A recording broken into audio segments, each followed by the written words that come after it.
समाव फुंबिलिनि बयनिसिमबो गोजोननायखौ जासिहरबाय लोगोसे दिनै बोसोर गोदान बे बोसोर गोदान बुब्लियाव आंनि सिबिनां दैदेनगिरि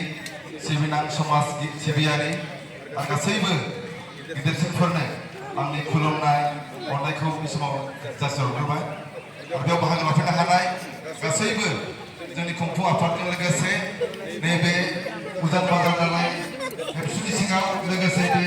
बेरेंगाव ओनसोलनि मोनफ्रोमबो गामिनिफ्राय बाहागो लाफैनो हानाय मानगोनां जोंनि रायजो राजा नोंथांमोन जोंनि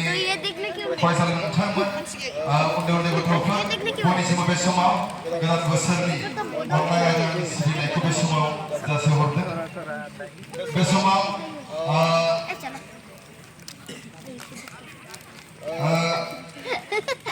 उदान बाजार डक्टर बैसागु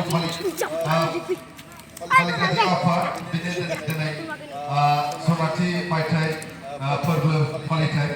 बेजों लोब्बा लाखिनानै नैबे समाव रुंसारि गौरांग ब्रह्म गोसोखां दिन्थिफुंसालि बेखौ जि बेखेवनाय हाबाफारि बेयावनो बाहागो लाफैनो हानाय जोंनि मानगोनां उदान बाजार बैसागि खुंफुं आफादनि मानगोनां आफादगिरि मासिगिरि बसुमतारी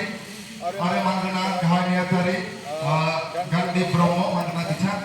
आरो बे मेहेरगोनां हाबाफारियाव बाहागो लाफैनो हानाय जोंनि जोबोद सेनियर मानगोनां मोनसे समनि चिनि समस्तिनि मानगोनां एमएलए मथेन्द्र ब्रह्म मानगोनां बिथां मथेन्द्र बसुमतारी मानगोनां बिथां आरो बेयावनो बाहागो लाफैनो हानाय जोंनि बेरेंगाव ओनसोलनिनो उदान बाजार ओनसोलनिनो जोंनि गासैनिबो सम्पद मानव गेजेर साहित्य एकाडेमि मानगोनां